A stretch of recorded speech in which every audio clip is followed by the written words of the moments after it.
بسم اللہ الرحمن الرحیم۔ السلام علیکم ورحمۃ اللہ وبرکاتہ۔ جملہ اراکین شورا اور تحریک منہاج القرآن کے تمام قائدین، کارکنان اور خواتین و حضرات میں سے تمام شرکاء، آپ کو تحریک منہاج القرآن کے ہیڈ کوارٹرز پر مرکزی شورا کے اس اجلاس میں شرکت پہ خوش آمدید کہتا ہوں۔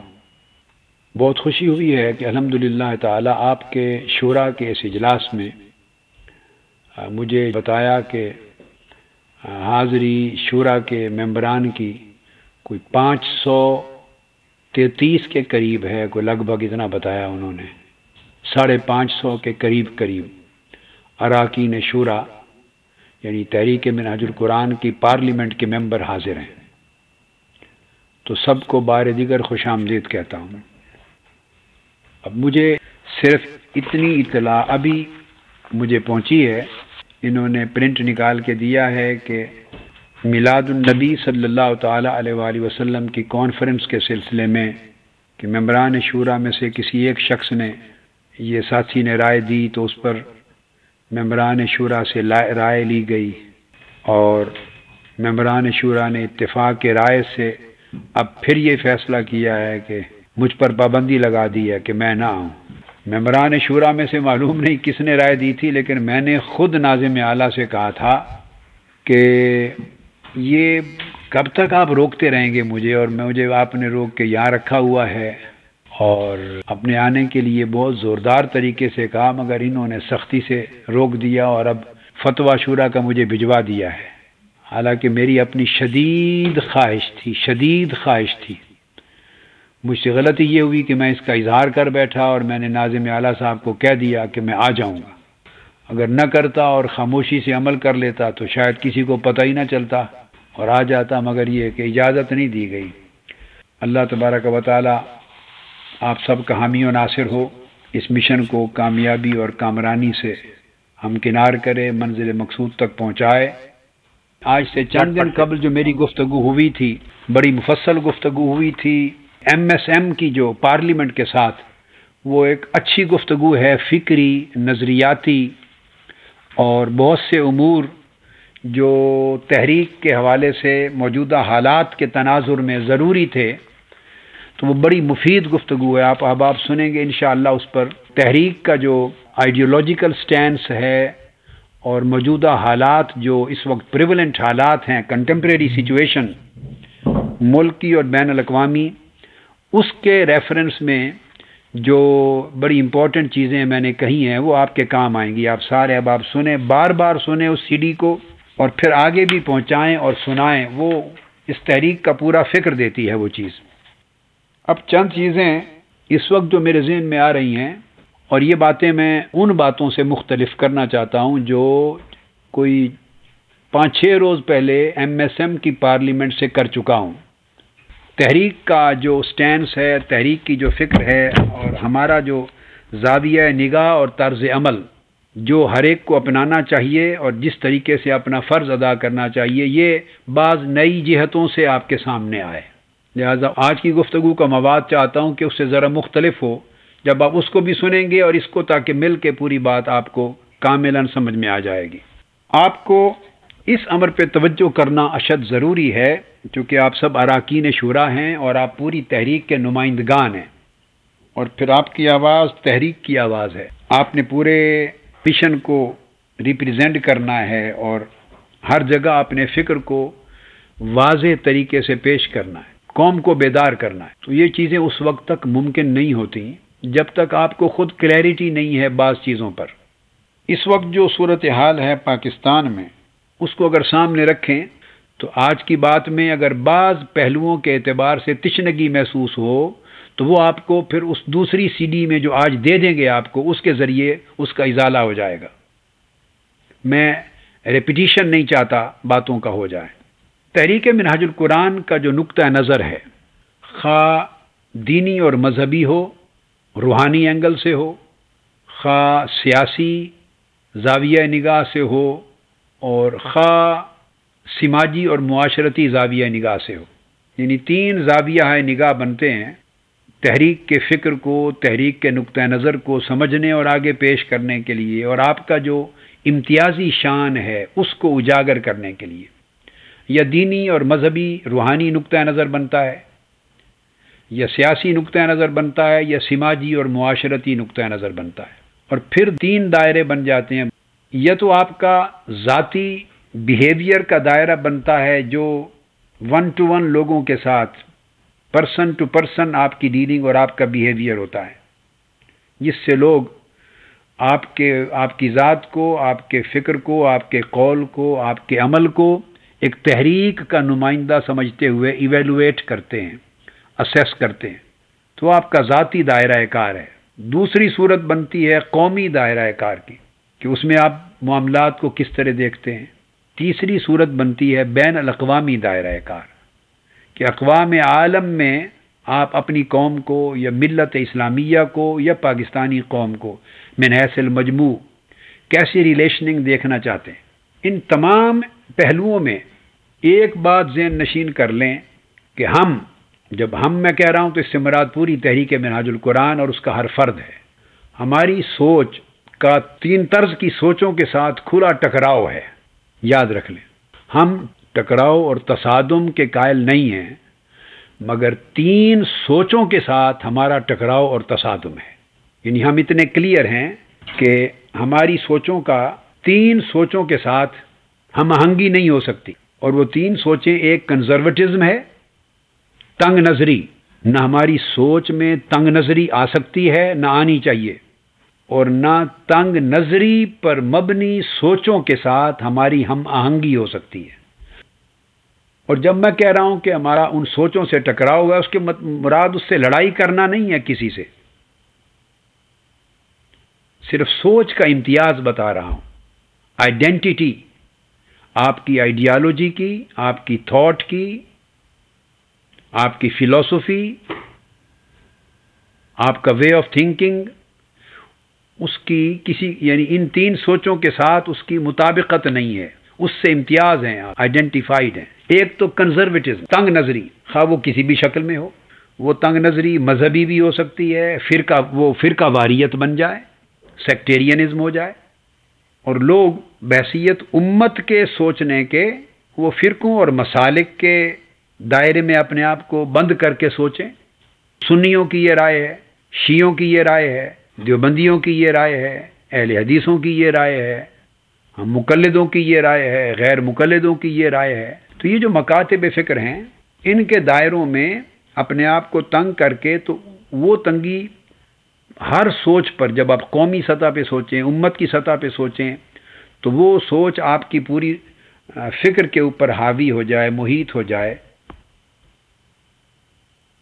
یہ سیکٹیرینزم کی ایک شکل ہے، یہ کنزرویٹزم کی ایک شکل ہے، تنگ نظری کی ایک شکل ہے، سیکٹیرینزم ہے۔ اسی طرح یہ شکل بھی ہے کہ آپ جو موجودہ دور کے حالات کے تقاضے اور زمانے ہیں، ان کو اور دینی اقدار ان کو آپس میں جوڑتے برج اپ نہیں کر رہے، اور اپنے آپ کو آئسولیشن میں رکھنا چاہتے ہیں، اور نئے دور کے تقاضوں کے ساتھ اپنے آپ کو انٹیگریٹ نہیں کرنا چاہتے۔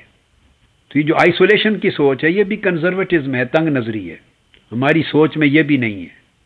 اور ایک اپروچ ہوتی ہے دین کی تعبیر میں، وہ بھی تنگ نظری کی اپروچ ہوتی ہے دین کی تعبیر میں، کہ اس میں اوپننیس نہیں ہوتی، آپ کے اندر وسعت نہیں ہوتی، جو وسعت قرآن نے دی ہے، جو حضور علیہ الصلوۃ والسلام کی سنت نے دی ہے۔ آقا علیہ السلام نے جس وسعت کی تعلیم دی ہے، اس وسعت کا فقدان، ذہن اور دل و دماغ تنگ ہو جاتے ہیں سوچنے میں۔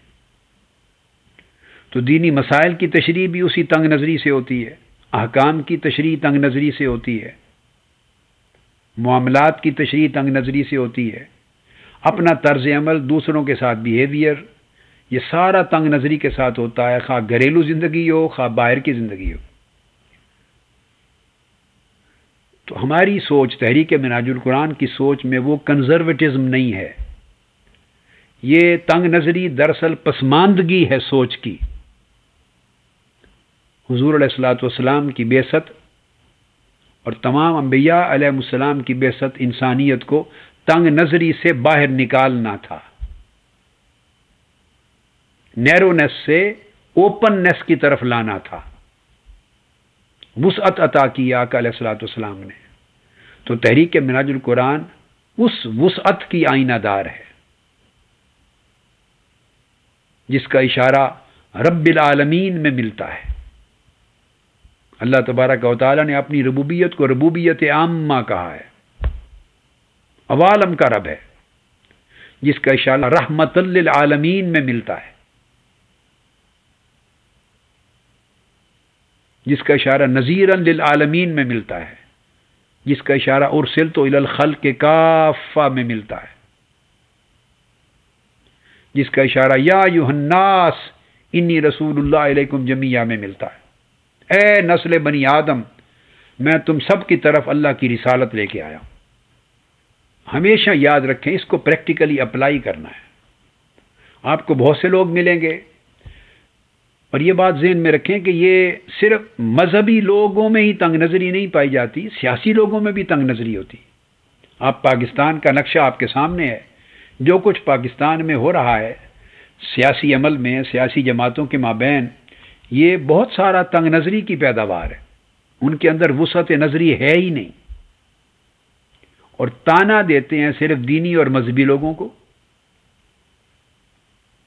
ان کی تنگ نظری مذہبی حوالے سے ہے، سیاسی لوگوں کی اپنی تنگ نظری ہے، عدم برداشت۔ تنگ نظری یہ ہے کہ دوسرے کے لیے انٹالرنس پیدا ہو جائے، دوسرے کو بندہ برداشت ہی نہ کرے۔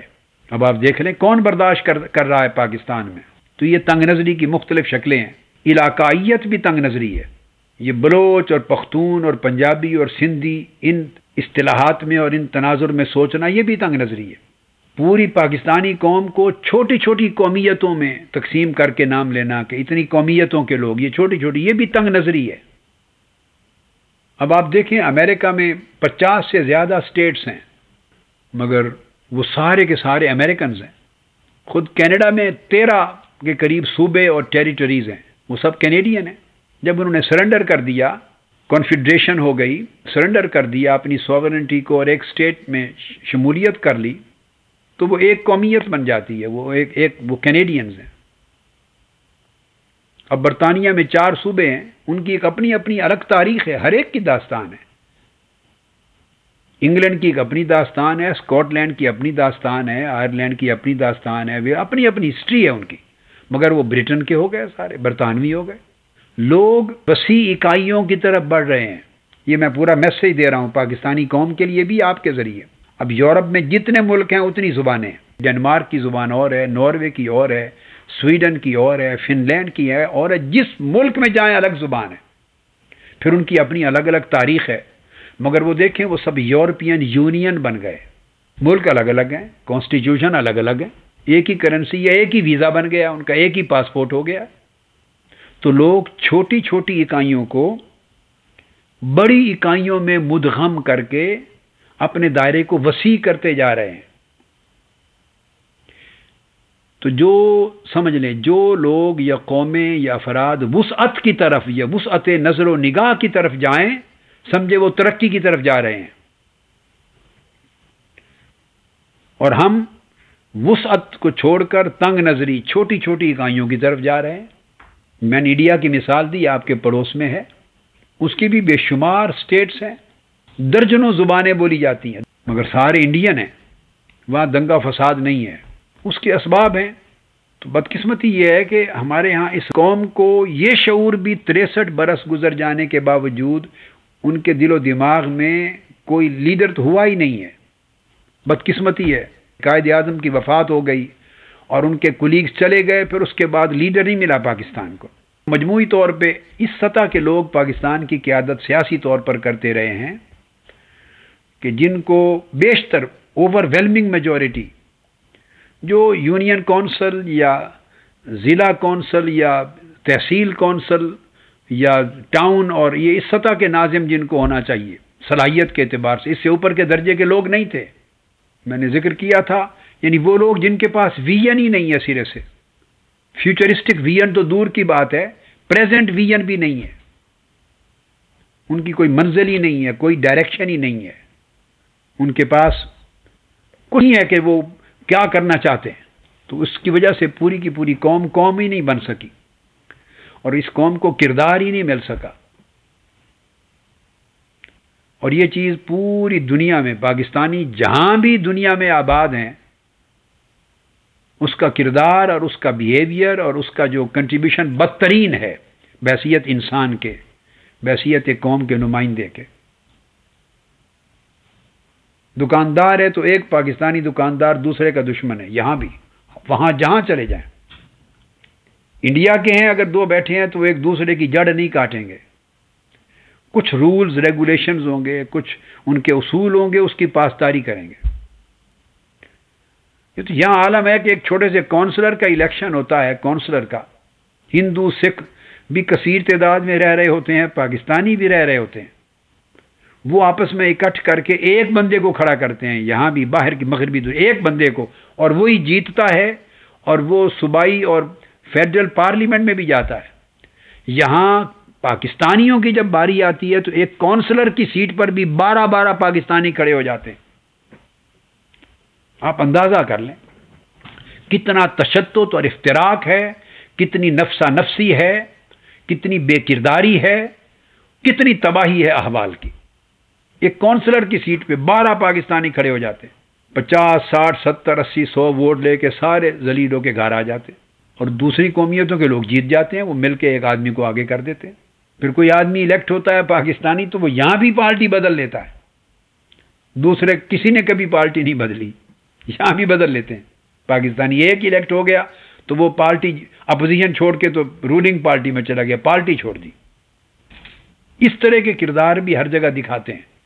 یہ آئینہ داری کرتی ہے پوری کی پوری قوم کا کہ قوم نہیں ہے، سو اس کا کریکٹر بھی نہیں رہا. اور یہ کریکٹر کہاں سے آتا ہے؟ یہ لیڈر سے، ٹرانسفارمیشن کا ایک پروسیس ہے، اوپر سے آتا ہے. جب لیڈرشپ نہ ہو کسی قوم کی تو پھر وہ اس قوم کو بھی کوئی کردار نہیں ملتا. اوپر جب بے کردار آدمی ہوں تو پھر نیچے کس کو کردار ملے گا؟ اوپر کرپٹ ہوں تو نیچے بھی ساری کرپشن ہوگی. اوپر دیانتدار آ جائیں تو نیچے دیانت اپنے آپ نیچرل پروسیس میں ٹریول کرنے لگ جاتی. تو یہی حال میں نے آپ کو بتایا کنزرویٹزم ہے کہ پوری قوم چھوٹی چھوٹی اکائیوں میں تقسیم ہو رہی ہے، اور یہ ہوتے ہوتے پھر اس انجام تک جا پہنچتی ہے یہ تنگ نظری کہ پھر ہر بندہ صرف اپنی ذات کا سوچنے لگ جاتا ہے، جماعت کا بھی نہیں سوچتا، خاندان کا بھی نہیں سوچتا، سوسائٹی کا، اجتماعیت کا سوچنا تو دور کی بات ہے. اس کو نفسا نفسی کہتے ہیں، جو قیامت کا منظر ہوگا. تو قیامت کا منظر اس وقت دنیا میں ہماری سوسائٹی میں پاکستان میں رائج ہو گیا ہے. ہر بندہ اپنی ذات کا مفاد سوچتا ہے، چونکہ اسے کسی دوسرے پر اعتماد نہیں ہے کہ دوسرا شخص اس کے بھلے کا سوچے گا، اعتماد ہی نہیں ہے. سو وہ سوچتا ہے کہ بس وہی کچھ ہی ہے بھلا جو میں خود اپنے لیے کر لوں، جائز یا ناجائز، چونکہ کسی دوسرے سے توقع نہیں ہے کسی کے لیے خیر کرے، کسی دوسرے سے توقع ہرگز نہیں ہے کہ وہ خیر کا ارتکاب کرے. اس کے بعد ایک دوسرا زاویہ نگاہ ہے جو اس سے زیادہ خطرناک ہے، وہ ایکسٹریمزم ہے. اس کو انتہا پسندی کہتے ہیں. ہماری سوچ کا اس ایکسٹریمزم کے ساتھ بھی ٹکراؤ ہے، تصادم ہے، کلیش ہے ایکسٹریمزم کے ساتھ. یعنی تحریک منہاج القرآن، ہم لوگ، اور ایکسٹریمزم، یہ دو ساتھ ساتھ نہیں چل سکتے. they can't live together, they can't work together. تو ایکسٹریمزم پھر ایک عذاب ہے، ذہنی عذاب ہے، فکری عذاب ہے، نظریاتی عذاب ہے. جنم لیتا ہے یہ کنزرویٹزم سے، تنگ نظری سے ہی جنم لیتا ہے، اور تنگ نظری ہی بڑھ کر جب اس کی آبیاری ہوتی رہتی ہے، اس کو کھاد ملتی رہتی ہے، پانی ملتا رہتا ہے، آب و ہوا کے ذریعے پرورش ہوتی رہتی ہے، اور بہت سارے عوامل اس کو پالتے ہیں، تو وہ ایکسٹریمزم بن جاتی. اب ہم اپنی سوسائٹی کی بات کرتے ہیں. پاکستان میں میری دانست میں آج کے دن تک میں نے ایک حکومت بھی نہیں دیکھی بشمول موجودہ دور کے جس نے اس ملک سے ایکسٹریمزم کو ختم کرنے کی کوشش ہی کی ہو. اگر کوئی یہ کہتا ہے تو وہ جھوٹ بولتا ہے، فقط کذب بیانی. یہ زبانی کلامی دعویٰ ہے، دجل اور فریب ہے، قصہ ہے، سیاسی کلا بازیاں ہیں، شعبدہ بازیاں ہیں۔ ایکسٹریمزم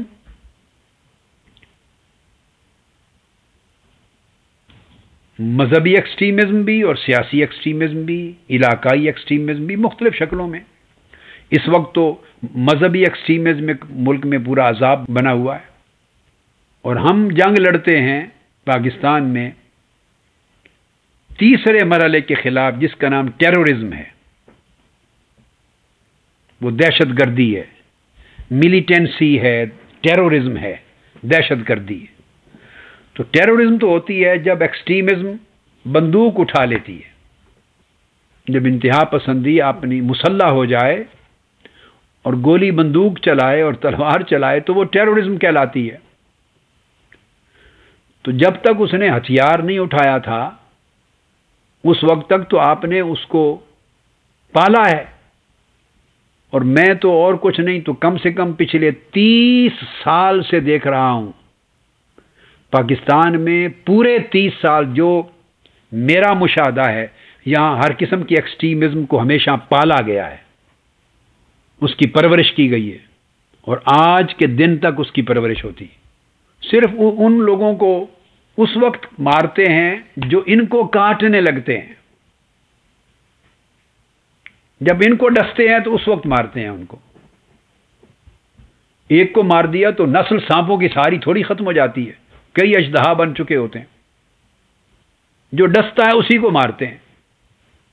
اور یہ جو لڑائی ہوتی ہے ٹیررزم کے خلاف، یہ پاکستان میں ہو رہی ہے، اور بین الاقوامی طور پہ بھی میں ہمیشہ کہتا ہوں، ویسٹرن تھنکرز کو بھی کہتا ہوں، تھنک ٹینکس کو، امریکہ میں بھی میں نے کہا، خود واشنگٹن ڈی سی میں UNO کے لوگ، ان کے بڑے ٹاپ کے لوگ ملے جو پوری ورلڈ وائڈ ٹیررزم کے چیئرمین ہیں، ان کی مانیٹرنگ ٹیم کے چیئرمین ہیں UNO کے،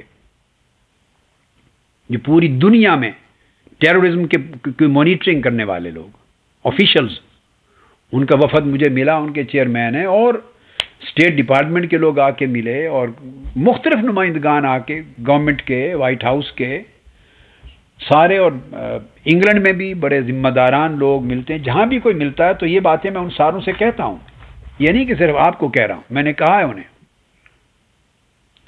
کہ مجھے تعجب ہے اس طریقہ کار پر کہ تقسیم کر دیا گیا ہے ٹیررزم کو، ایکسٹریمزم کو دو حصوں میں، یہ وائیولنٹ ایکسٹریمزم ہے اور یہ نان وائیولنٹ ایکسٹریمزم ہے۔ یعنی جو گولی بندوق چلائے وہ وائیولنٹ ایکسٹریمزم ہے، ٹیررزم ہے، اس کے خلاف آپ ایک نام نہاد لڑائی کرتے ہیں۔ اور جو نان وائیولنٹ ایکسٹریمزم ہے، یعنی جس سے وائیولنٹ ایکسٹریمزم نے جنم لیا ہے، اس کو آپ تحفظ دیتے ہیں، ان کو خوب کھلاتے پلاتے ہیں، ان کو تیار کرتے ہیں۔ یہی کھیل پاکستان میں ہو رہا ہے، اور پاکستان کے میڈیا نے کبھی یہ بات نہیں اٹھائی، نہ اٹھائے گا۔ گورنمنٹ کے حلقوں نے کبھی نہیں بات اٹھائی، پارلیمنٹ کے فلور پہ کبھی ڈسکس نہیں ہوئی، ایجنسیاں نہیں ڈسکس کرتی، سیاسی لیڈرز کبھی ڈسکس نہیں کرتے۔ یہاں تو جو مسلح دہشت گردی ہے، ٹیررزم، اس کی مذمت بھی خالی کوئی کرتا ہے کہ جائے کہ ایکسٹریمزم نظریاتی دہشت گردی ہے، وہ نظریاتی دہشت گردی ہے، اعتقادی دہشت گردی ہے، فکری دہشت گردی ہے، نظریاتی دہشت گردی ہے، اور ٹیررزم عملی دہشت گردی ہے، جب آدمی مقاتل، قتل و قتال پر اور فساد پر اور خون بہانے پر آ جاتا ہے۔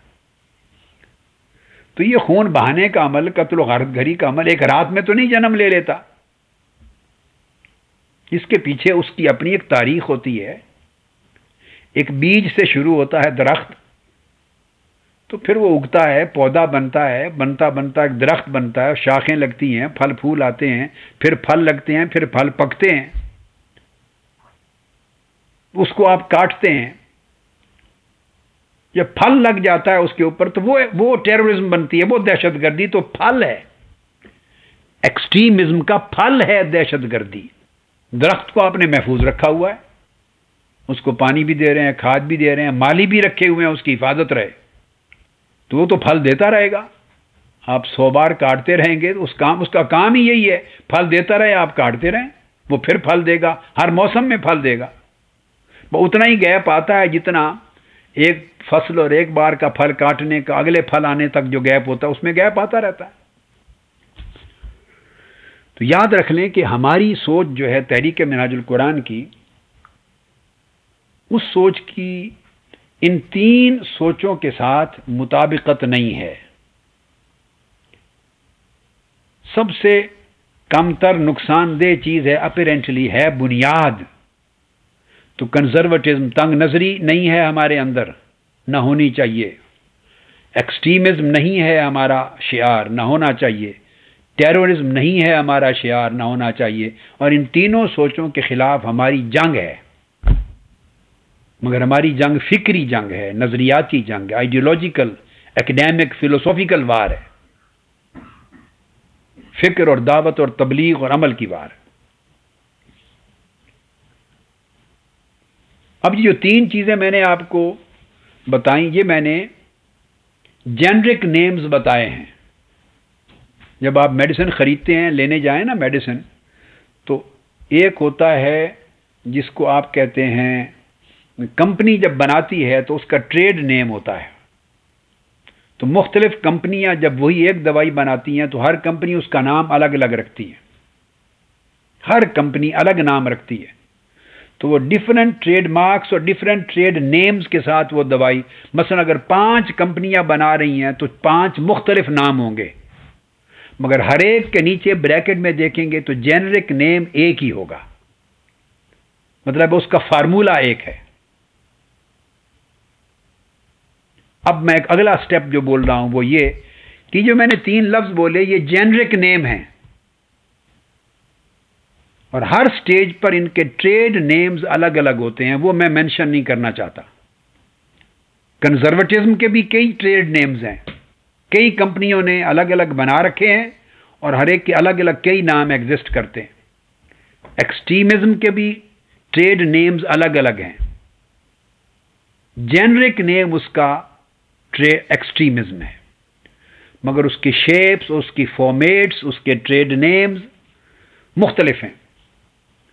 اور ٹیررزم جب آتی ہے تو پھر وہ ایک ہو جاتی ہے، مگر ٹھیک ہے کہ اس کی تنظیمیں کئی ناموں سے ایگزسٹ کرتی ہیں۔ اب اس کے برعکس ہماری جو سوچ اور ہماری تحریک منہاج القرآن کی فکر ہے، اس کا خاصہ کیا ہے؟ اس کا خاصہ کنزرویٹزم کے مقابلے میں ہمارا اوپننس ہے، ٹالرنس اینڈ اوپننس۔ اب تینوں کے مقابلے میں بتاتا ہوں۔ جب تنگ نظری آتی ہے، اس کے مقابلے میں ہماری جو تحریک منہاج القرآن کی فکر کا جو شان امتیاز ہے وہ ٹالرنس اور اوپننس ہے۔ اس میں فریڈم آف تھاٹ بھی ہے، مگر freedom of thought absolute freedom نہیں ہے جس کی کوئی لمٹ ہی نہ ہو، مطلق آزادی نہیں ہے جس کا کوئی حد بندی نہیں ہے۔ آزادی یہ فکر بھی ہے، مگر ٹالرنس ہے، برداشت ہے، اور اوپننس ہے، وسعت ہے، کھلا پن ہے۔ اب یہ کھلا پن آپ لوگوں کے فکر میں بھی ہونا چاہیے، آپ کے دلوں میں ہونا چاہیے، آپ کے طرز عمل میں بھی ہونا چاہیے، آپ کے بیہیویئر میں بھی اوپننس ملنی چاہیے، گفتگو میں بھی، سوچ میں بھی، معاملات میں بھی۔ یہ تو ہے کنزرویٹزم، تنگ نظری کے مقابلے میں ہماری جو امتیاز ہے ہمارے فکر کی۔ اب ایکسٹریمزم جو ہے انتہا پسندی، جب اس پر آتے ہیں تو وہاں ہمارا ترہ امتیاز ہماری سوچ کا ایکسٹریمزم کا وہ ماڈریشن ہے۔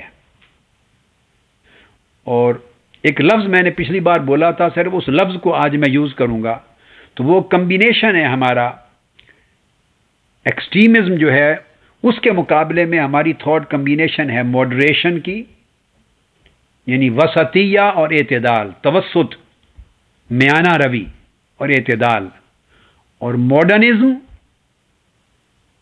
جدیدیت جس میں تحرک رہتا ہے، تحرک، اور ٹریڈیشنلزم روایت ہے، تسلسل ہے روایت کا، اور ریشنلزم اس میں تعقل اور تدبر بھی ہے، اس میں تسلسل روایت بھی ہے اور تعقل اور تدبر بھی ہے. تو انٹلیکچول کنٹینیوٹی ہے، انٹلیکچوئلزم ہے، ریشنلزم ہے، ماڈرنزم ہے اور ماڈریشن ہے، اعتدال ہے، جدیدیت ہے، تعقل اور تدبر ہے، برداشت ہے. یہ ایکسٹریمزم کی نفی کرتی ہیں یہ چیزیں. تحریک منہاج القرآن کی فکر ان عناصر پر قائم ہے. اور پھر ٹیررزم آ جاتی، دہشت گردی کے خلاف جو ہمارا طرز عمل ہے اور ہم نفی کرتے ہیں کس طرز عمل سے، وہ اسپریچولزم ہے، صوفیزم. جو اسپریچولزم ہے ہمارا، تصوف، روحانیت اور ہیومنزم. اسپریچولزم اور ہیومنزم، تصوف و روحانیت اور انسانیت، انسانی قدروں کی پاسداری. یعنی ہماری جو ایمبوڈیمنٹ ہے، ہماری پوری فکر وہ ایک متحرک روحانیت کے ساتھ ایمبوڈیمنٹ ہے. ہماری نشو و نما ہوتی ہے اور اس کی تشکیل ہے ہماری متحرک روحانیت کے ساتھ. تو یہ ہماری تحریک کے فکر اور نظریہ کی خاصیتیں ہیں، اور یہ امتیاز ہے جب ہم کمپیئر کرتے ہیں. اور ایک بات میں نے ایک حصہ چھوڑ دیا، وہ میں نے پچھلی گفتگو اس پر تفصیل سے کر لی تھی جب میں نے ایکسٹریمزم کی بات کی تھی، سیکولرسٹ ایکسٹریمزم کی. ایبسولیوٹ سیکولرزم وہ ایک اور فکر ہے. میں نے اس کی گفتگو پچھلی بار کی تھی، تفصیل میری اس گفتگو میں سنیں جو MSM کے حوالے سے میں نے کی، مگر اس کو آپ ایڈ بھی کر سکتے ہیں اس وقت امتیازی فکر کے امتیازات کے حوالے سے، کہ ایک بہت بڑی تباہی اور ہلاکت جو اس وقت کھائے جا رہی ہے سوسائٹی کو، وہ ایبسولیوٹ سیکولرزم ہے. ایبسولیوٹ سیکولرزم، اس کو مذہب، ایک نیا مذہب بن گیا ہے. لا مذہبیت مذہب بن گیا ہے، لا دینیت خود ایک مذہب اور دین بنا دیا گیا ہے، اور صبح و شام اس کا پرچار ہو رہا ہے مختلف شکلوں میں، الیکٹرانک میڈیا پر اور مختلف ذرائع سے. لا مذہبیت اور لا دینیت، یہ ایبسولیوٹ، اس کو ایبسولیوٹ ماڈرنزم بھی کہہ سکتے ہیں اور ایبسولیوٹ سیکولرزم بھی کہہ سکتے ہیں. ہمارا فکر اس سے بھی پاک ہے. بدقسمتی یہ ہوئی ہے کہ اگر آپ تاریخ میں جائیں، یہ پروسیس آپ سمجھ لیں چند صدیاں پہلے شروع ہو گیا تھا تفریق کا. عالم اسلام اور عالم مغرب میں جو ایک تقسیم ہونی شروع ہوئی، ورنہ اگر ایسی بات نہ ہوتی تو عالم اسلام اور عالم مغرب اٹ سیلف، اس کی کوئی تقسیم ہی نہیں ہونی چاہیے تھی. عالم انسانیت ہونا چاہیے بس. تقسیم یہ ہو گئی کہ جو عالم اسلام نے شکست کھائی اور زوال پذیر ہوا، اسلامک ورلڈ آہستہ آہستہ زوال پذیر ہوئی، اس نے عقل، سائنس اور نالج کو چھوڑ دیا. انٹلیکٹ، سائنس اور نالج. سائنس نالج کو ہی کہتے ہیں، اس میں تمام اقسام آ جاتی ہیں. تو عالم اسلام نے ترک کر دی انٹلیکٹ اور سائنس کو، یعنی عقل کا سفر اور سائنس کا سفر، علم کا سفر اس نے چھوڑ دیا، اور اب تک چھوڑے ہوئے. آپ آج بھی دیکھ لیں اپنے پاکستان کو اور مسلم ورلڈ کو کہ کتنا پرسنٹ بجٹ آج بھی ایجوکیشن پہ خرچ ہوتا ہے، سائنس پر، ٹیکنالوجی پر، ہیلتھ پر، پرٹیکولرلی سائنس اور نالج پر کتنا پرسنٹیج خرچ ہوتی ہے. اور پھر جو کچھ ہوتا ہے وہ دنیا میں نالج کی جو رفتار ہے اس سے کتنا پیچھے ہے، اس ہم آہنگی بھی نہیں ہوتی. جو پولیٹیکل انجینئرز ہیں اور اس سوسائٹی کے سوشل انجینئرز، اس کو سٹرکچر کرنے والے سوسائٹی کو، اور اس کی پوری فارمیٹس بنانے والے، اور اس کو ایک راستہ بنانے والے، اور سٹینڈرڈز نام نہاد وضع کرنے والے، آج بھی ان کے ہاں کوئی اہمیت اور کوئی ذمہ نہیں ہے، کوئی مقام سائنس کا، نالج کا. اور اب آگے چلتا ہوں. عالم اسلام اس میں کمزور ہو گیا، سائنس میں، نالج میں، انٹلیکٹ میں کمزور ہوتا چلا گیا. اور عالم مغرب نے جہاں وہ ترقی کر رہا تھا رفتہ رفتہ ان علوم میں، اس فیلڈ میں، اس نے اپنا ترک کر دیا، اسپریچویلٹی کو، روحانیت کھو دی. بے شک وہ مسلمان نہیں تھے، ان کا اپنا مذہب تھا، مسیحیت تھا، مگر انہوں نے اپنی سوسائٹی سے، میں نے پچھلی بار سمجھایا تھا آپ کو کہ مذہب کو نکال دیا، ایکسٹریم سیکولیرٹی کی طرف چلے. اور اسپریچویلٹی نکال دی، روحانیت کو نکال دیا، ما بعد طبیعیاتی عقائد کو نکال دیا، اور جو روحانی اور اخلاقی دائمی ویلیوز تھیں جس کو ایٹرنل ویلیوز کہتے ہیں، جو انویریبل ویلیوز ہوتی ہیں، غیر متغیر اقدار، غیر متغیر اقدار دین دیتا ہے، روحانیت دیتی ہے، اخلاق دیتا ہے، ان کو ترک کر دیا، ٹوٹلی ترک کر دیا، اور ہر چیز متغیر ہو گئی اور مادی ہو گئی، روحانی کی بجائے مادی ہو گئی۔ تو انہوں نے روحانیت کو نکال دیا۔ عالم مغرب جوں جوں ترقی کرتا چلا گیا تو روحانیت نکلتی چلی گئی، دینی قدریں اور روحانیت اسپریچویلٹی ختم ہوتی گئی۔ عالم اسلام جوں جوں زوال پذیر ہوتا گیا، اس سے انٹلیکٹ، نالج، سائنس نکلتی چلی گئی۔ اور ہوا یہ کہ اسی کے ساتھ اسلام کی جو قوت تھی، غلبہ تھا نالج کا، علم کا، وہ سیاسی غلبہ بھی ختم ہوا، تقسیم ہو گئی، علم بھی نہ رہا، سائنس کی ترقی کا سفر بھی ختم ہو گیا، اور مغرب ترقی پذیر ہوتا چلا گیا۔ تو اس کی ترقی پذیری نے عالم اسلام کو مروب کر دیا، اور جب مروبیت ہوتی ہے تو پھر آدمی جس سے مروب ہوتا ہے اس کی ہر اچھی بری چیز کو آئیڈیل سمجھ کے لینا شروع کر دیتا ہے۔ جو دور کسی کے غلبے کا ہو تو وہ پھر اس کو اپنایا جاتا ہے، اس کی ہر بات کو، اس کی ہر چیز کی مارکیٹ میں ویلیو ہوتی، اس کے خریدار ہوتے ہیں لوگ۔ جب وہ زوال پذیر ہو جاتا ہے اور اس کی جگہ دوسرا طبقہ لے لیتا ہے، ویسٹ نے جو جگہ لے لی عالم اسلام کی، تو پھر اس کا سکہ رواں ہو گیا۔ تو نتیجہ یہ ہوا کہ جو چیزیں مغرب نے ترک کی تھیں، پھر اس سے مروب ہو کر عالم اسلام نے بھی وہ چیزیں ترک کرنا شروع کر دی۔ تو عالم اسلام سائنس پہلے چھوڑ چکا تھا، علم پہلے چھوڑ چکا تھا، عقل کا سفر پہلے چھوڑ چکا تھا، پھر مغرب سے مروب ہو کر اور اس کے زیر اثر اس نے روحانیت بھی چھوڑنی شروع کر دی۔ اب وہ اپنی بقا، عالم اسلام اور یہ مسلمان ملک جو ہے نام نہاد، وہ اب اپنی بقا اس میں سمجھتے ہیں کہ ہم مذہب کو چھوڑ دیں، دین کو چھوڑ دیں۔ اب یہ مغرب کی اندھی تقلید ہو رہی ہے، یہ دین کی ایٹرنل ویلیوز کو چھوڑ دیں۔ یہ چیزیں مغرب کی کمزوریاں ہیں، اس کی سوسائٹی کی کمزوریاں ہیں۔ سائنس، ٹیکنالوجی اور ماڈرنٹی اور ڈیولپمنٹ، یہ اس کی خوبیاں ہیں۔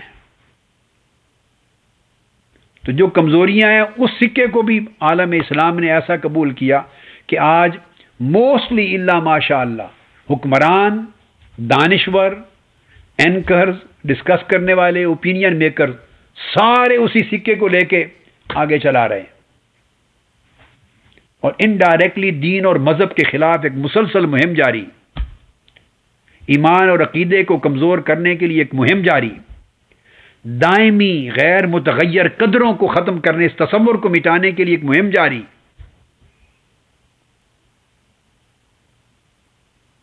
تو نتیجہ یہ ہوا کہ جو اپنی اچھائیاں تھیں وہ بھی ڈوب گئیں، چھوڑ بیٹھے، اور جو مغرب کی برائیاں تھیں ان کو بھی اپنا لیا۔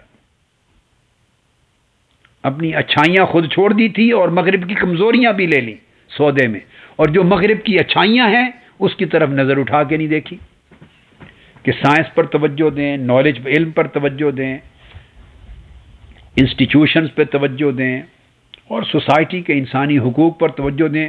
وہ تو کنسیپٹ ہی نہیں، نہ ترقی رہی، دنیاوی ترقی بھی نہ رہی، اور روحانی اقدار بھی نہ رہی۔ ہر طرف سے ہم اس وقت تہی دامن اور محروم ہو گئے، اور اس وقت جیسے اندھے کو کچھ نہیں سوچتا، بس اس کو سوجے بغیر ایک ہی ذہن پہ چیز سوار ہے کہ جو ویسٹ کا کلچر ہے، جو ویسٹ کی زبان ہے، وہی حق ہے، بس اسی میں ترقی ہے، اسی میں بقا ہے۔ بس اب سب کچھ بیچے جا رہے ہیں، اپنی آئیڈینٹی بھی ختم، ریلیجس سینکٹیٹی ختم، کلچرل آئیڈینٹی ختم، نہ ہماری کوئی تہذیب رہی، نہ ثقافت رہی، نہ دین و مذہب کی کوئی اساس رہی، نہ روحانیت کی کوئی اساس رہی۔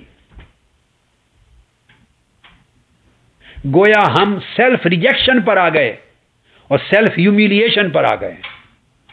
سیلف ریجیکشن کہتے ہیں اپنے آپ کو رد کر دینا، ہم اپنے آپ کو رد کر چکے ہیں من حیث القوم. اور سیلف ہیومیلیشن، اپنی تذلیل کر رہے ہیں، چونکہ اپنی انفرادیت ختم کر دی، آئیڈینٹی ختم کر دی اپنی. بلکہ اب اس کے خلاف بولتے ہیں کہ کیا تشخص ہوتا ہے، کیا آئیڈینٹی ہوتی ہے، اس کے بھی خلاف. ایک دن میں نے پروگرام سنا کسی بہت بڑے ٹی وی چینل پر، وہ چند قسطوں میں تھا. یہ بحث اس نے شروع کرائی ہوئی تھی کہ کیا ہمیں پہلے پاکستانی ہونا چاہیے یا پہلے مسلمان ہونا چاہیے. آخر جب ہم پاکستانی ہیں تو یہ کیا ضرورت ہے کہنے کی کہ مسلمان، تو پہلے پاکستانی ہی ہونا چاہیے مسلمان ہو. یہ بحثیں گویا اسلام مسلمان ہونا اور پاکستانی ہونے میں گویا ایک تضاد ہے، اس میں بھی ترجیحات بنا رہے ہیں. تو ہم چلے گئے ہیں سیلف ریجیکشن پر، سیلف ہیومیلیشن پر، ذاتی تذلیل پر اور ذات کی نفی پر. اس کی وجہ سے کوئی قوم نہیں رہی ہے.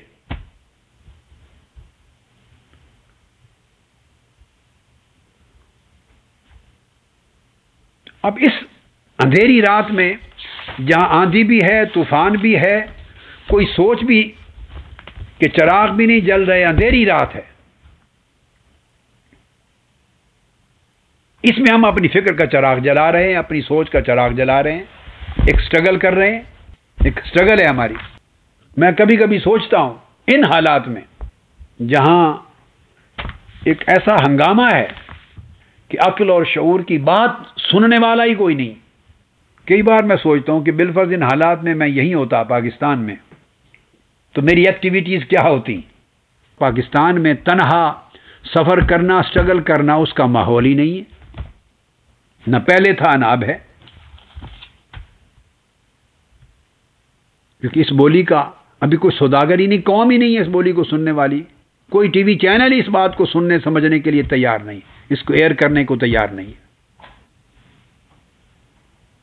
تو ہم اگر بقا یہ کہتے کہ تنہا رہنے میں تو بقا ہی کوئی نہیں ہے، اگر ہم اپنی اجتماعی بقا چاہتے تو پھر ان کے ساتھ مل کے چل رہے ہوتے، اور اگر ان کے ساتھ مل کے چلنے میں بقا نہ سمجھتے تو لوگ کہتے، یہ ہمارے کارکن کہتے تنہا رہ گئے ہیں ہم، تو بس یا وہ بقا ہوتی جس میں کچھ بھی باقی نہ رہتا،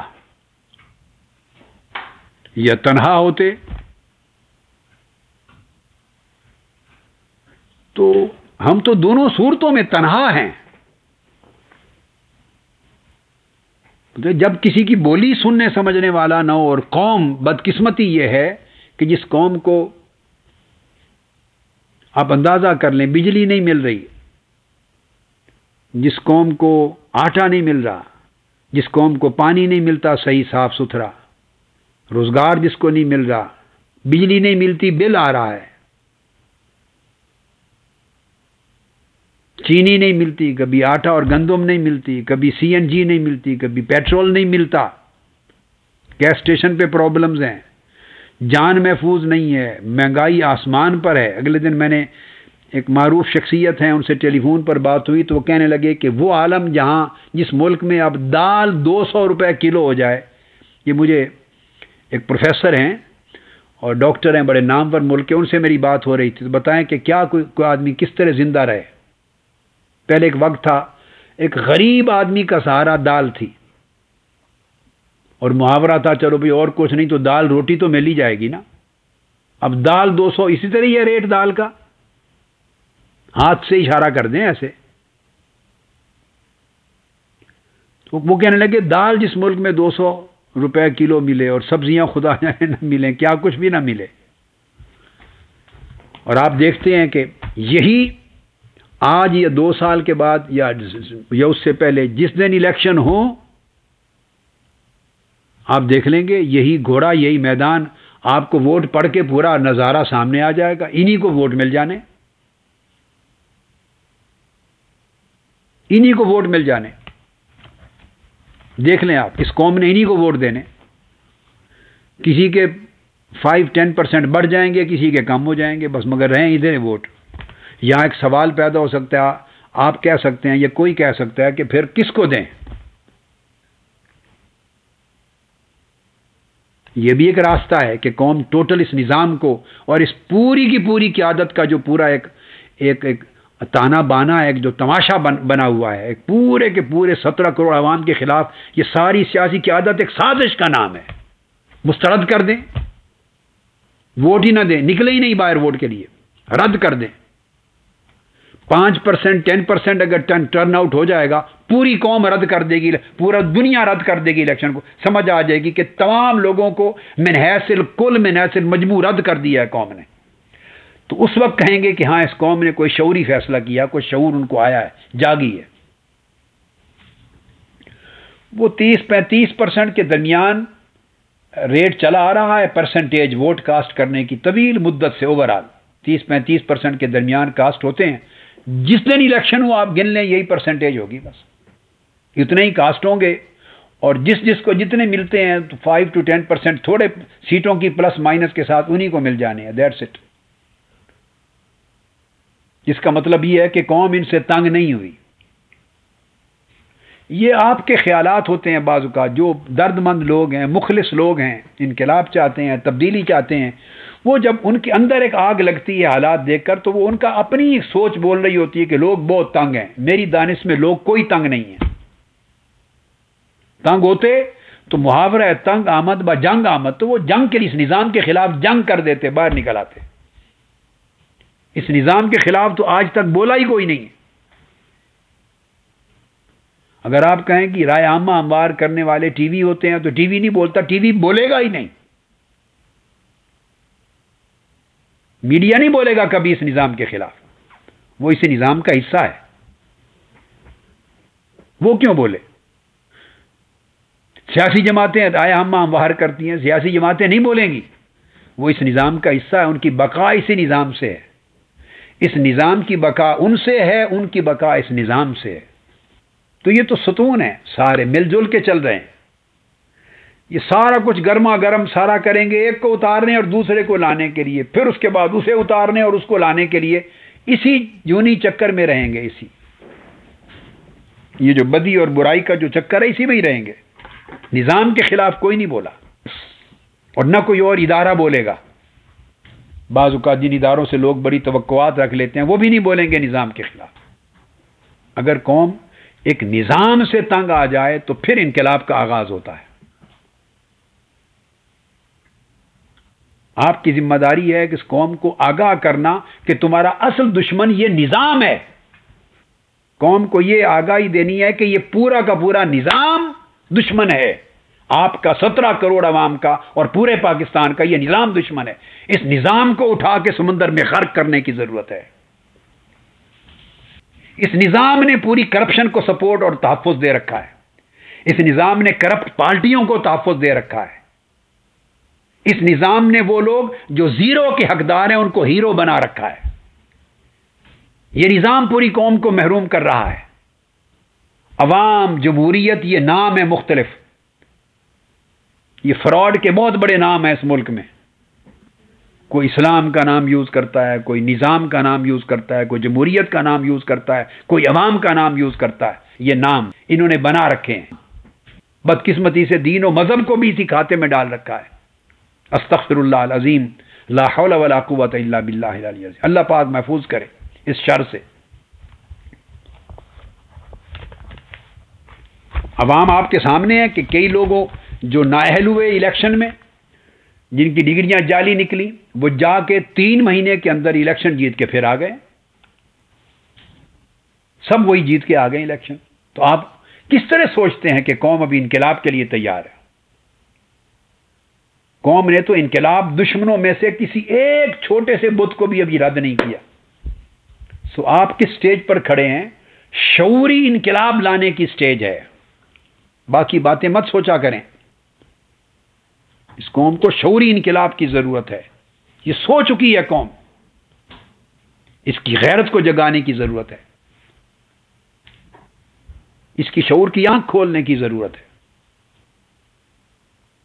وائے ناکامی متائے کارواں جاتا رہا، اور کارواں کے دل سے احساس زیاں جاتا رہا۔ اس کو یہ احساس منتقل کرنا ہے، اور آپ کی جنگ اور آپ کی سٹرگل بہت مشکل سٹرگل ہے اس لیے کہ جو میڈیا ہے وہ آپ کا ہم آواز نہیں ہے، وہ آپ کی آواز آن ایئر نہیں ہونے دے گا۔ یہ وہ دور ہے جس میں لوگ تین طرف سے تنخواہیں لیتے ہیں، تین تنخواہیں۔ قوم کو تو روزگار ایک طرف کی تنخواہ کا نہیں ملتا، تو جو مراعات یافتہ طبقہ ہے اور جن کے ہاتھ میں اقتدار ہے، جن کے ہاتھ میں رائے عامہ ہے، جن کے ہاتھ میں بڑی بڑی پوزیشن ہے، وہ تین چار طرفوں سے تنخواہیں لیتے ہیں۔ تو وہ اس نظام کی برکت ہے جو اتنا ان کو ملتا ہے، وہ کیوں مخالفت کریں گے اس نظام کی؟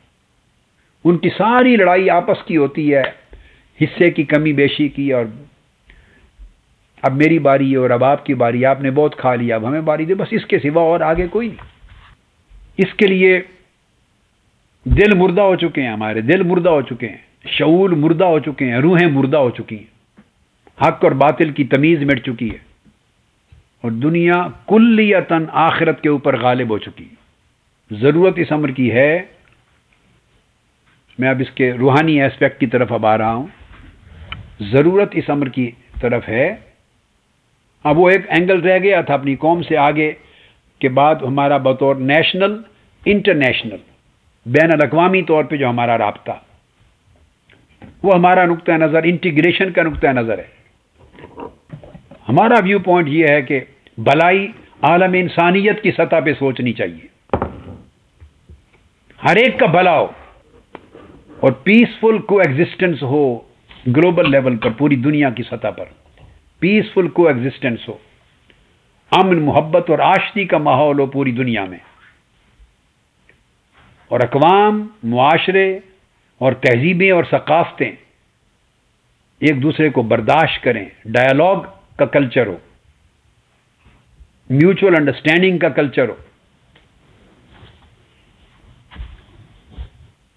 یہ ایجنڈا جو ہے پوری انسانیت کا ایجنڈا، یہ تاجدار کائنات صلی اللہ علیہ وآلہ وسلم کو دے کر بھیجا گیا تھا، جب فرمایا وَمَا أَرْسَلْنَاكَ إِلَّا رَحْمَةً لِلْعَالَمِينَ، اور آپ نے اعلان فرمایا یا ایھا الناس انی رسول اللہ الیکم جمیعا۔ یہ ربوبیت الہیہ کا ایجنڈا ہے، یہ رسالت محمدی کا ایجنڈا ہے، یہ رحمت للعالمینی کا ایجنڈا ہے۔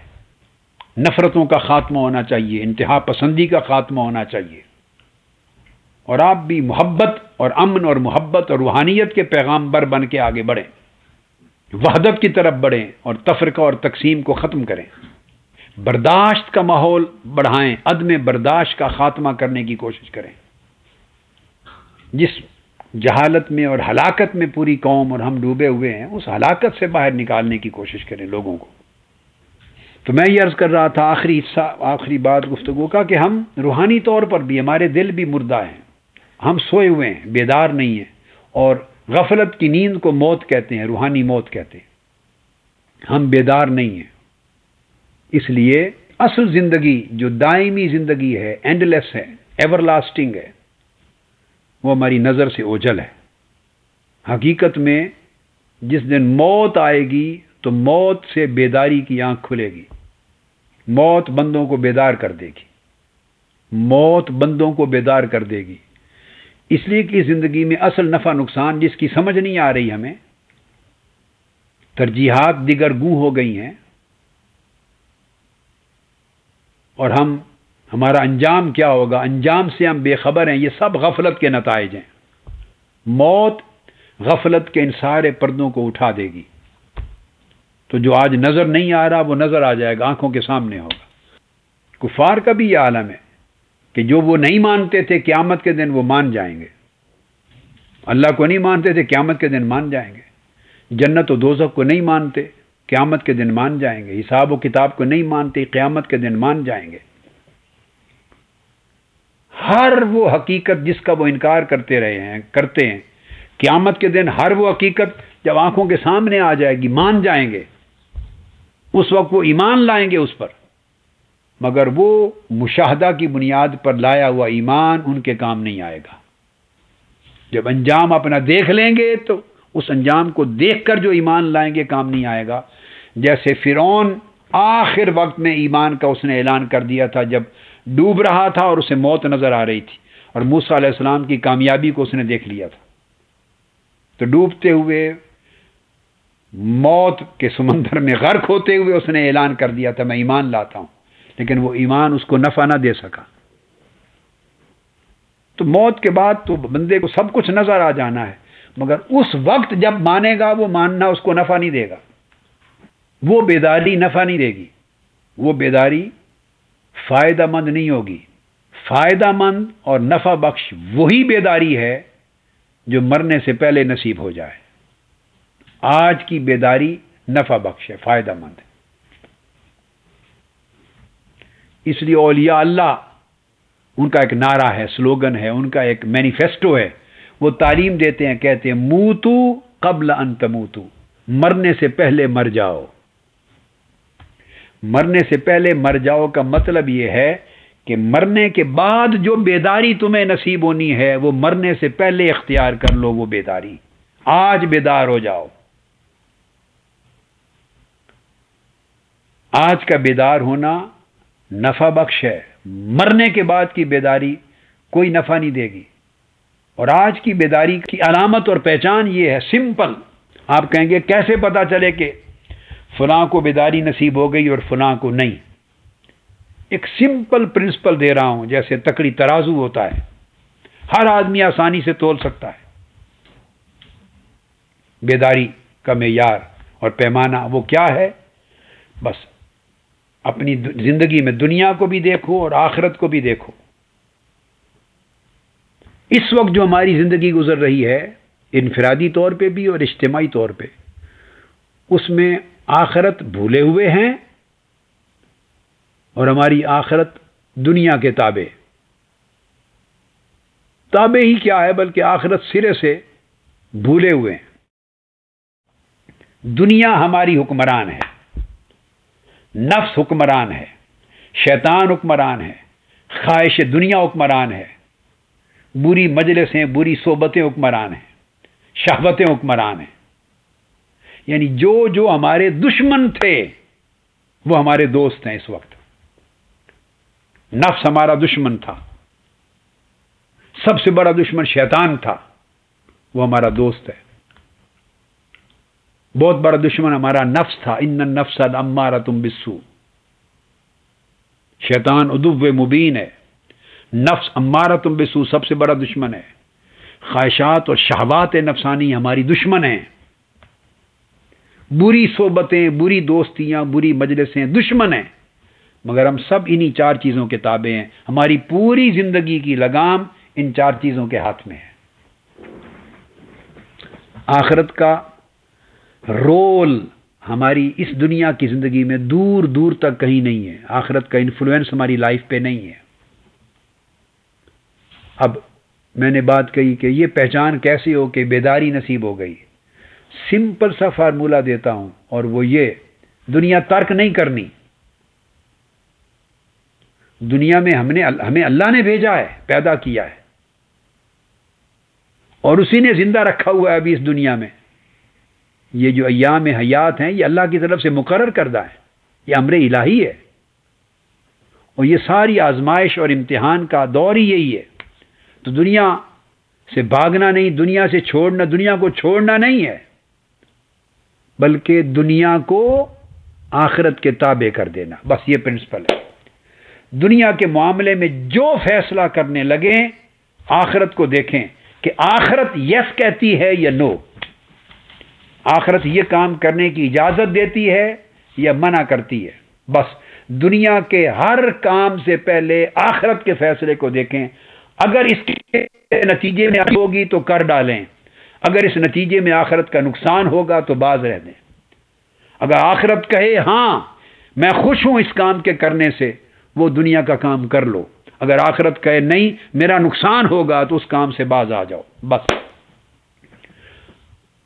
دنیا میں رہیں، دنیا کو اپنائیں، دنیا کو نبھائیں، مگر دنیا کے تمام معاملات تابع آخرت کر کے چلیں، دنیا کا ڈیسیژن آخرت سے لیں، دنیا کا ڈیسیژن آخرت سے لیں۔ بس یہ ایک ہی علامت ہے اور ایک ہی اس کا حل ہے۔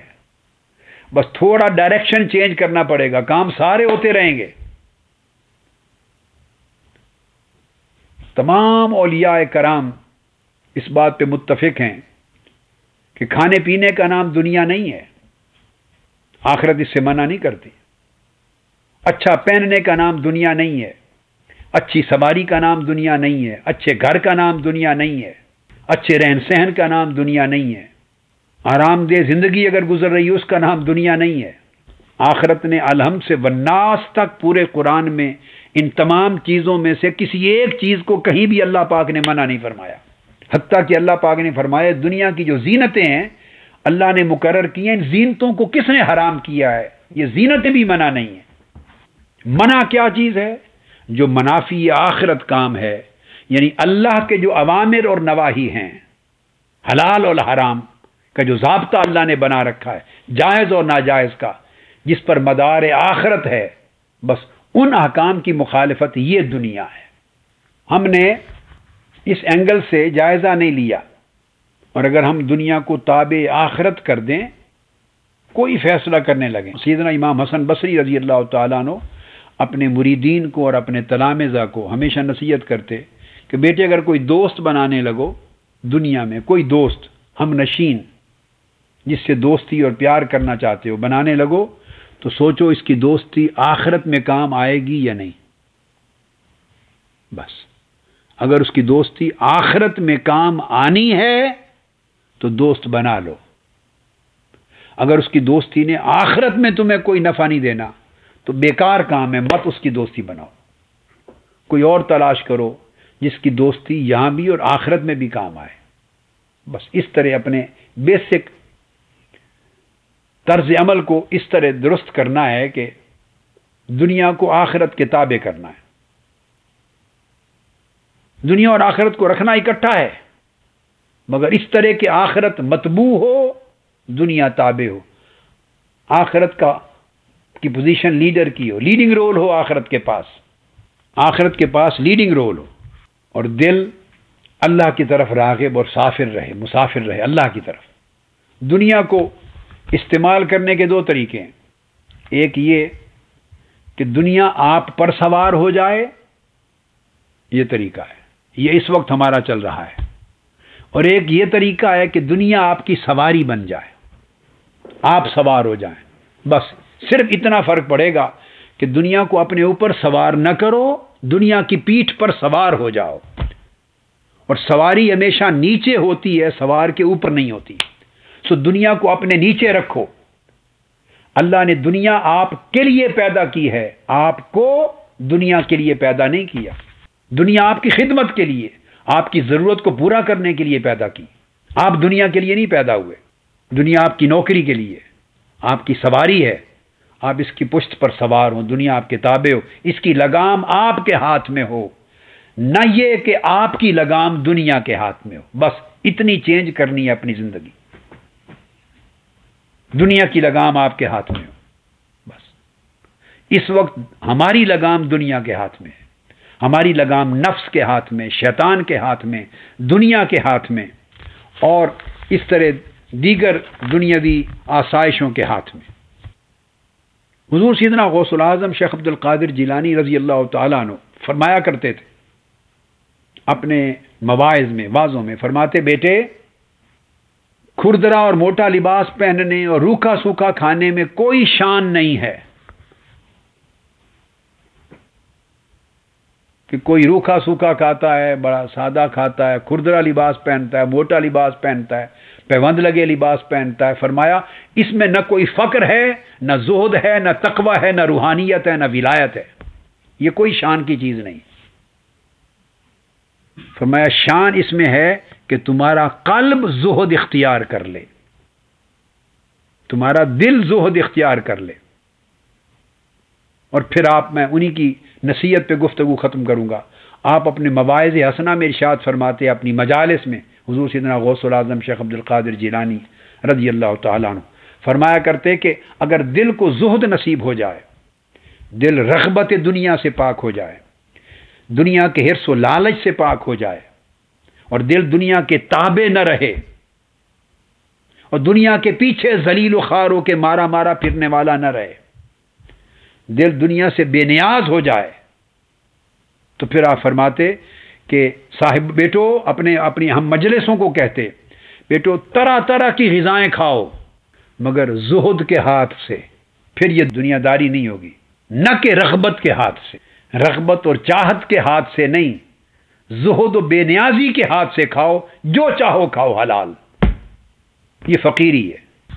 آپ فرماتے جو شخص ہنسو، دنیا میں رہو، انواع و اقسام کا کھانا کھاؤ، حلال ذرائع سے آسائش کی زندگی میں رہو، جو نصیب اللہ پاک ربنا آتنا فی الدنیا حسنۃ وفی الآخرۃ حسنہ، اللہ نے جو دنیا کی حسنات آپ کے نصیب میں لکھی ہیں ان کو استعمال کرو، مگر صرف یہ کہ قلب ان سے بے رغبت ہو اور قلب اللہ کی طرف جڑا رہے، اللہ کی طرف رہے، آپ کے دل پر ان کا حرص نہ ہو، لالچ نہ ہو، طلب نہ ہو، رغبت نہ ہو، دل ان کے لیے ذلیل و خوار نہ ہو، آخرت نگاہ کے سامنے رہے، دنیا آپ کے پیچھے پیچھے چلے۔ جس کا چہرہ آخرت کی طرف ہو جائے دنیا سائے کی مانند اس کے پیچھے ہوتی۔ تو فرمایا اگر یہ کیفیت زہد کے ہاتھ سے بندہ کھائے تو بندہ کھانوں کے شر سے محفوظ ہو جاتا ہے، اچھے لباس کے شر سے محفوظ ہو جاتا ہے، اچھی رہائش گاہوں کے شر سے محفوظ ہو جاتا ہے، دنیا اور اس کے ماحول کے شر سے محفوظ ہو جاتا ہے، لوگوں کے ساتھ تعلقات کے شر سے محفوظ ہو جاتا ہے، چونکہ احکام شریعت کے اور اوامر و نواہی اور آخرت جن کی پاسداری کر رہا ہے یہ اس کے محافظ اور نگہبان بن جاتے ہیں، یہ اس کے گارڈ ہو جاتے ہیں، تو اللہ رب العزت بھی ان کی حفاظت کرتا ہے۔ آپ کے لیے یہ نصیحت اس لیے کی اور آپ کے اوپر ان چیزوں پر عمل کرنا اور اس طرح اپنی زندگی میں انقلاب لانا، سوسائٹی کو بدلنے کے لیے ضروری ہے کہ آپ کی زندگی چشمہ انقلاب ہو، اس کے اندر روحانیت کا چشمہ پھوٹے، آپ کا فکر صاف اور خالص ہو، آپ کی نیتیں صاف اور خالص ہوں، عمل صاف اور خالص ہوں، اخلاق صاف اور خالص ہوں، عبادات اور معاملات صاف اور خالص ہوں، لوگوں کے ساتھ انسانوں کے ساتھ برتاؤ صاف اور خالص ہو، اس میں شر نفس نہ رہے، شر شیطان نہ رہے، حسد نہ رہے، بغض نہ رہے، عناد نہ رہے، اور آپ غنیمت جانیں جس تحریک سے وابستہ ہیں یہ تحریک اس صدی کی تجدید کی تحریک ہے، اور اس صدی کی تجدید کی تحریک شرق تا غرب، عالم اسلام سے عالم کفر تک جہاں جہاں امت اور انسانیت آباد ہے، اس کی تجدید کا دائرہ سائبان کی طرح شرق تا غرب اللہ پاک نے وسیع فرما دیا ہے۔ اس عظیم تحریک کے ساتھ آپ وابستہ ہیں، اتنی بڑی خیر کا دروازہ اللہ نے آپ پر کھولا ہے، اتنی بڑی نعمت کے ساتھ آپ کو نوازا ہے، اتنی بڑی نعمت کے ساتھ نوازا ہے، سو اس نسبت کو غنیمت جانو، اور یہ کسی بندے کے بس کی چیز نہیں ہے، یہ صرف اللہ کا انعام ہے۔ ڈرتے رہا کرو تو کوئی معلوم نہیں دروازہ کس وقت وہ بند کر دے۔ فخر نہ کریں، غرور نہ کریں، تکبر نہ کریں، اسے اپنا حق نہ سمجھیں، جسے اللہ کے دین کی نوکری ملی ہے، جسے آقا علیہ الصلوۃ والسلام کے در اقدس کی چاکری ملی ہے، جو آقا علیہ السلام کا نوکر ہے، حضور کی آل کا، حضور کے اصحاب کا نوکر ہے، حضور کے دین کا نوکر ہے، وہ غنیمت جانے اللہ کی نعمت ہے، اس کا احسان ہے، اور خدا کا شکر ادا کریں کہ ہم اس راستے پر ہیں جو آقا علیہ الصلوۃ والسلام کے صحابہ کرام کے زہد و فقر کا راستہ تھا، ہم اس راستے پر ہیں جو اہل بیت نبوی کا راستہ تھا، مولا علی المرتضیٰ کا، سیدہ کائنات کا، سیدنا امام حسن مجتبیٰ کا، سیدنا امام حسین کا، امام زین العابدین کا، امام محمد الباقر کا، امام جعفر الصادق کا، ائمہ اطہار اہل بیت کا، اولیاء امت کا، مجتہدین امت کا، صلحاء کا، صالحین کا، فقراء کا، اللہ والوں کا راستہ ہے۔ یہ تحریک اس فکر اور اس راستے کا تسلسل ہے۔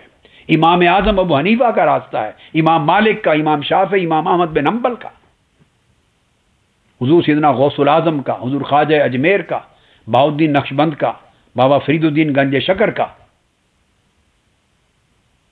یہ اکابر ہستیوں کی راہ ہے۔ ہر دور میں مختلف ہستیوں کو دین کی تجدید سونپی گئی، یہ تحریک منہاج القرآن اس تسلسل کا حصہ ہے۔ آپ پر اللہ کی بڑی نعمت ہے جو اس سے منسلک ہے، اور وہ دم غنیمت ہے جس کو یہ میسر ہے، یہ خدمت، یہ نوکری۔ کبھی اس میں غرور نہ آئے، تکبر نہ آئے، میں نہ آئے، عاجزی رکھیں، انکساری رکھیں۔ اور جب تک یہ دروازہ کھلا ہے، آپ کی نسبت ہے، زندگی کا دروازہ آپ پر کھلا ہے، کوشش کریں کہ اس سے جتنا کچھ بساط بر ہو سکے یہ نوکری کر جاؤ۔ اور یہ آپ کی کاوشیں، یہ گناہوں کے لیے توبہ بھی ہیں اگر صدق اور اخلاص پر مبنی۔ ان میں کاہلی نہ آئے، غفلت نہ آئے، نفس پرستی نہ آئے، تو یہ توبہ بھی ہیں، یہ طہارت بھی ہیں، آپ کو پاک صاف بھی کرنے والی ہیں، یہ اعمال صالحہ ہیں، حسنات ہیں، اور آخرت کو اچھا کرنے والی ہیں۔ اللہ تبارک و تعالی آپ پر اپنے فضل و کرم کو ہمیشہ قائم رکھے اور اپنی حفاظت کا سایہ رکھے، اور حضور علیہ الصلوۃ والسلام کے نالین پاک کا سایہ رکھے، ہر قدم پہ آپ کو کامیابی اور کامرانی عطا کرے، اور آپ کے فہم کو کھولے، شرح صدر فرمائے، آپ سے بیش از بیش اللہ تعالیٰ خیر کے کام لے اور توفیقات کے دروازے آپ پر کھول دے۔ مصطفی انقلاب اور اس قوم کی اور اس امت کے مقدر کی تبدیلی اللہ پاک جلد وہ وقت سامنے لے آئے، اور جتنے لوگ اس کوشش میں نچلی سطحوں تک یہ پیغام پہنچائیں، لگے ہوئے ہیں، مستعد رہیں، کاہل نہ ہوں، اور انقلاب کو دنوں اور مہینوں اور سالوں کے حساب سے مت ناپا کریں، کب آنا ہے، کب آنا ہے، کس مہینے میں آنا ہے، کتنے سال رہ گئے، ایسے نہیں ناپتے۔ یہ ایک عمل پہم ہے، ایک جد و جہد مسلسل ہے۔ انقلاب پانی کے چشمے کی طرح زیر زمین چلتا رہتا ہے، کبھی اوپر پہاڑ ہوتے ہیں، زمین پر پہاڑی خطے ہوتے ہیں، کبھی سخت پتھریلی زمین ہوتی ہے، کبھی نرم آتی ہے، انہی میں کسی جگہ نرم زمین جہاں مل جائے تو یکلخت پانی زور مارتا اور چشمہ پھوٹ پڑتا ہے۔ تسلسل کے ساتھ جد و جہد رہے تو کوئی معلوم نہیں کہ کس وقت اچانک چشمہ پھوٹ پڑے۔ اللہ رب العزت کی رحمت سے مایوس نہیں ہوتے، تسلسل رکھتے ہیں اپنے کام میں، استقامت کے ساتھ جد و جہد کرتے ہیں، اور ہر روز یہ سمجھ کے اتنی محنت کرتے ہیں کہ شاید زندگی کا آخری دن ہو۔ اور کم سے کم میں نے بتایا کہ 1 کروڑ افراد آپ کے پیغام کو قبول کرے، ہم نوا ہو، کھڑا ہو، اور شعور بیدار کریں اس قوم کا، اور اس سے پہلے وہ روحانی شعور اپنے اندر پیدا کریں جو آپ کو مایوسیوں سے نکال دے، بے یقینیوں سے نکال دے، اور پختہ عزم دے دے، پختہ یقین دے دے، اور کبھی چلتے ہوئے اور بھاگتے دوڑتے آپ کے قدموں میں تزلزل لغزش نہ آئے۔ اللہ تبارک و تعالی ہمارا حامی و ناصر ہو، اور حضور علیہ الصلوۃ والسلام کی رحمت ہمارے شامل حال ہو، آپ کے نالین پاک کا سایہ، پاک کی مدد و نصرت اور فضل و رحمت اور بخشش کا سایہ ہمارے سر پہ رہے، اور اللہ پاک خیر کرے پاکستان کی، عالم اسلام کی، اور پورے عالم انسانیت کی۔ اور اہاریان شورا کو بار دیگر سلام بھی کہتا ہوں اور دعائیں دیتا ہوں آپ کو کہ اللہ آپ کو کامیابی دے، اور اس اجلاس میں آنا، واپس جانا، لمحہ لمحہ آپ کا اللہ کے حضور عبادت تصور ہو، چونکہ آپ ایک عظیم خیر کی تعمیل و تکمیل کے لیے آئے ہوئے ہیں۔ والسلام علیکم ورحمۃ اللہ وبرکاتہ۔ اراکین شورا کی طرف سے، تمام قائدین کی طرف سے، بہنوں کی طرف سے، بیٹیوں کی طرف سے آپ کا بہت شکریہ۔ ماشاء اللہ۔